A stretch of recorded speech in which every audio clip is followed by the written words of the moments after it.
A gente está aqui com a doutora Vanessa Lisboa, ela que é advogada especialista em holding familiar. E o que eu falei no começo do programa é o seguinte, que o novo código, o novo projeto do Código Civil, que foi apresentado no Senado agora no mês passado, no mês de abril, propõe que viúvas e viúvos não sejam mais herdeiros diretos caso a pessoa falecida tenha pais ou filhos vivos. Eles só terão direito à herança se não houver descendente ou ascendente vivo ou se houver testamento.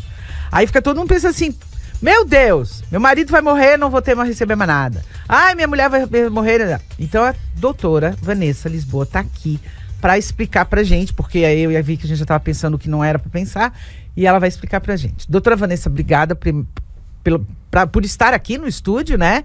E uma boa tarde. Boa tarde, Leda. Tudo bem? Então, doutora Vanessa, eu gostaria que a senhora explicasse primeiro, porque tudo depende do regime pelo qual a pessoa se casa, é isso? Vamos lá, nós temos 3 regimes principais de casamento. Sim. O primeiro seria a comunhão total de bens, que era obrigatório, que era o regime obrigatório, né? Era o regime principal e mudou, agora é a comunhão parcial. Então, o regime de comunhão total de bens, tudo que é construído, tudo que já vinha antes e o que foi herdado das pessoas, eles comungam no mesmo regime, no mesmo bolo. Uhum. Se a pessoa se divorcia nesse regime, cada um fica com a metade. Tá. E se existe o óbito de um cônjuge, metade dos bens é do cônjuge sobrevivente, é a meação. E a outra metade é a herança, que vai para os descendentes ou os ascendentes. Não vai para o cônjuge.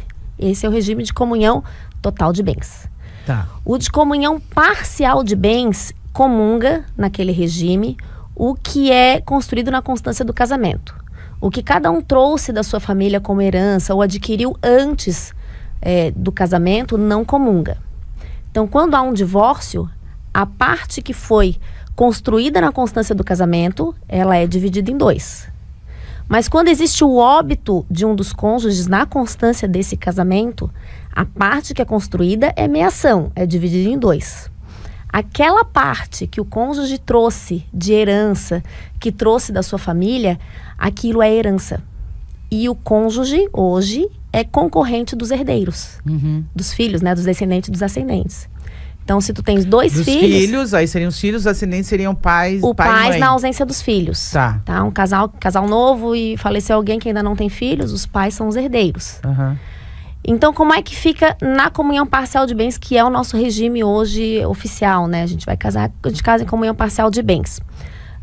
Se um dos cônjuges morre, o que construiu na constância do casamento é a meação, é dividida em 2. A parte da pessoa que morreu vira herança, a outra parte é do cônjuge. A parte da pessoa que morreu vira herança, mas é dividido, vira herança para os filhos, na parte construída na constância do casamento. A parte que o cônjuge trouxe, que não é comungada no regime, é aquela que é só dele, que é o que veio de herança. Que ele herdou do pai, que ele herdou da avó. Ou que ele construiu antes de se casar. Uhum. Essa parte é dividida e o cônjuge sobrevivente tem direito a essa herança. Então, ele é concorrente dos filhos. Se tem um filho, essa parte vai ser dividida em 2, não vai ficar só pro filho. E se não tem filho? Se não tem filho, vai ser dividida entre o pai, a mãe. Não tem pai nem mãe. Aí ele é o único herdeiro. Ah, tá. Então porque são vários casos. Sim, né? são vários casos. Então, quer dizer, mas isso tudo provavelmente vai ser previsto nessa lei que por enquanto é projeto, né? Viu, Leda? E aí civil. tem a separação total de bens. Hoje, a separação total de bens, se tu casa no regime de separação total de bens, hora que se divorcia, cada um fica com os bens que tá nos seus nomes. Sim. Mas se um deles falece, esse cônjuge sobrevivente é herdeiro totalmente de todo o patrimônio. Assim, concorrente com os filhos, né? Mesmo estando na comunhão na total, separação total de bens. bens. Ele não é meieiro, ele é só herdeiro do patrimônio, junto com os filhos. Sim. Então, casou em separação total de bens, com a intenção de não deixar nada pro cônjuge. Às vezes é um casamento que foi pensado assim, que eles queriam que fossem assim. Se um deles morrer, o cônjuge vai sim concorrer com os filhos na herança total. Tá, agora a pergunta que não quer calar. Qual é a vantagem? Porque a hora que a senhora chegou, eu já perguntei assim,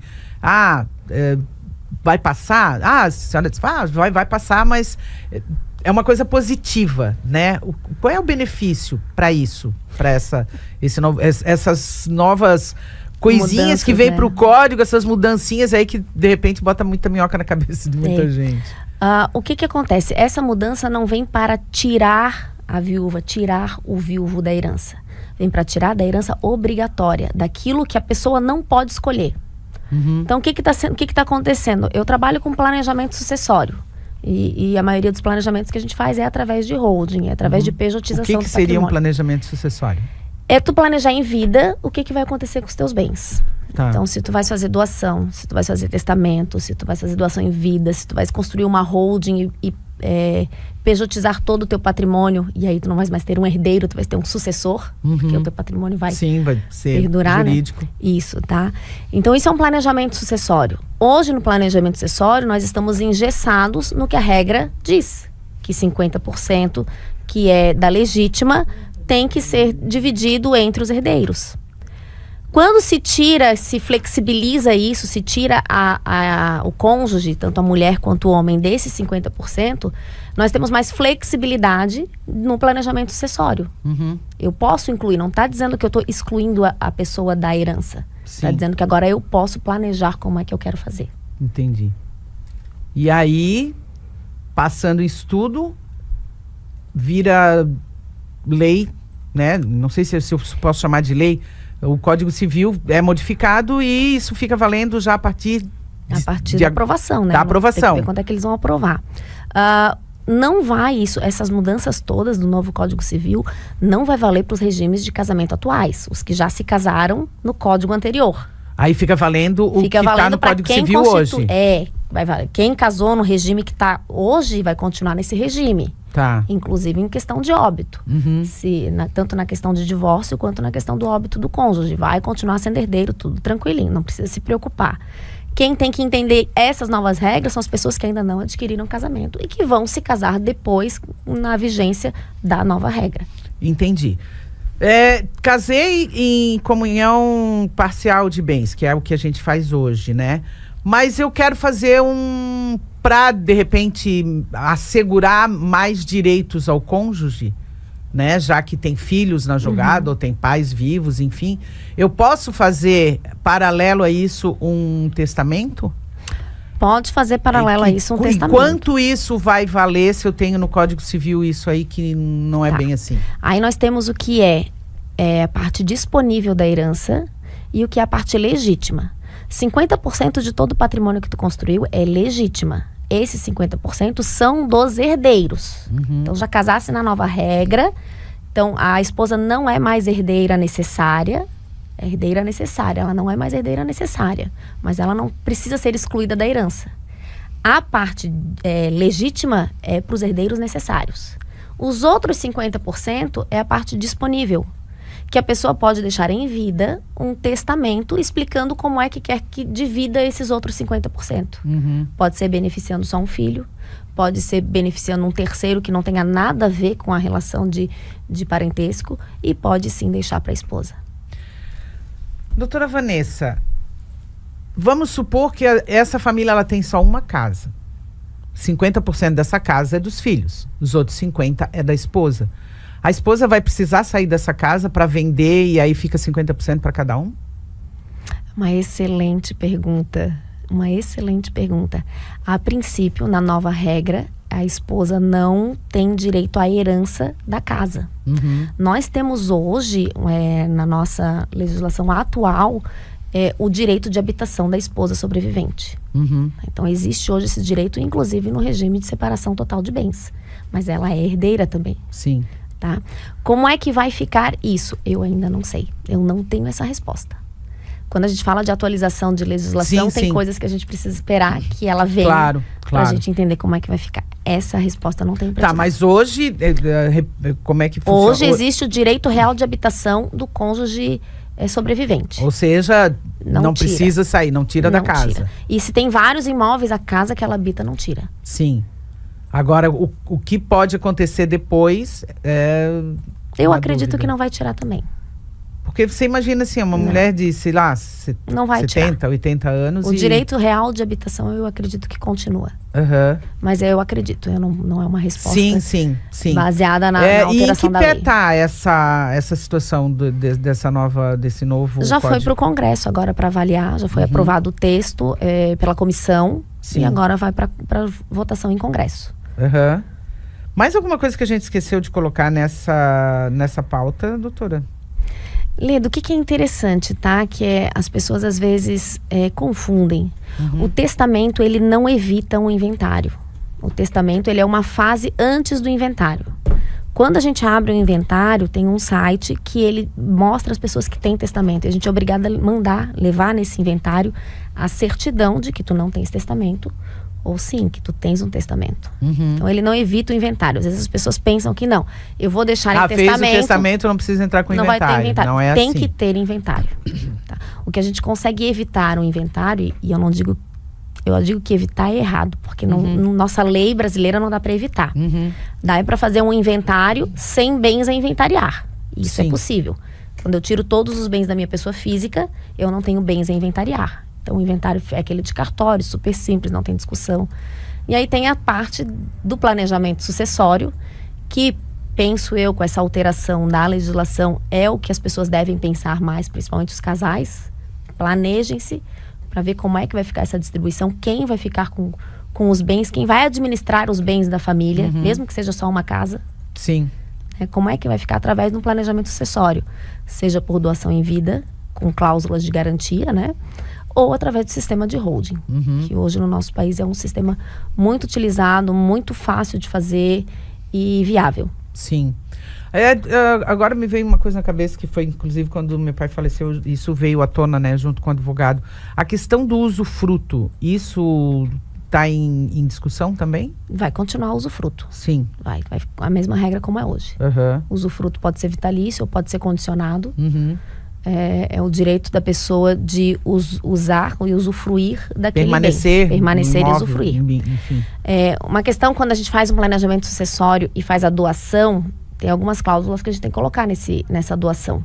E muitos advogados, muitas pessoas pensam na doação com usufruto e esquecem de colocar uma cláusula impeditiva de venda do bem.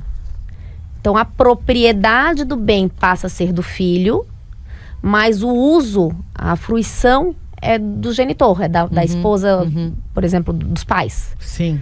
Se o filho quiser, ele pode vender esse bem, desde que o comprador garanta o usufruto do usufrutuário, exatamente, até o fim desse usufruto. Entendi. Então, isso as pessoas não pensam na hora que faz um planejamento Aí, no sucessório. caso, deveria fazer o usufruto com esse adendo dizendo que ela só pode ser vendida ou alugada ou repassada depois que os dois... Que a venda, a proibição da venda somente após o óbito do usufrutuário. Então tá certo, doutora Vanessa Lisboa, advogada especialista em holding familiar. Doutora Vanessa, assim que passar tudo isso e que realmente esse novo projeto do Código Civil esteja já implantado, que já esteja funcionando e que a senhora estiver afiada aí em algumas dúvidas que a gente, né? Sim, a gente traz aqui para vocês. Né? Então aí a gente senta aqui e vamos destrinchar isso de novo. O que é, o que não é, o que pode, o que não pode. Né? Até lá, acho que a Vicky não deve ter casado ainda, né, Vicky? Não, vai demorar um pouquinho ainda. Agora com essa mudança de lei aí também. Não, é porque, assim, ó, com essa, uma coisa que fica muito na minha cabeça, assim, com essa coisa de, que assim, hoje em dia não precisa mais casar porque tem direito a tudo. Não é bem assim, né, tudo construído doutora? na constância do casamento. Exatamente. Tudo construído na constância do casamento e no caso do óbito do cônjuge, vai ser herdeiro junto.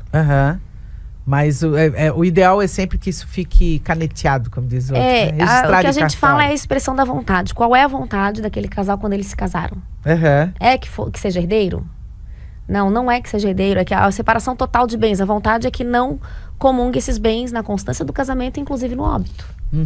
Por isso que eu falei antes da gente começar aqui, que essa alteração, ela tá vindo para arrumar algumas coisinhas, né? Sim. É a questão do óbito. A separação é total de bens. Por que quando separa não tem direito a nada, mas quando morre vai concorrer junto com os filhos? Sim. Era essa a vontade do casal quando se casou em separação total de bens? Sim, com certeza. Pois é. Então tá, então lá mais pra frente a gente traz a doutora Vanessa Lisboa de novo aqui pra gente conversar a hora que isso tiver. Mas é legal porque isso já vai começando a passar na cabeça das pessoas. As pessoas começam a discutir, aqui a gente já começou a conversar aqui no estúdio, enfim, e levanta muito assunto. Sim. Doutora Vanessa, muito obrigada, viu? Obrigada, Leida. Valeu.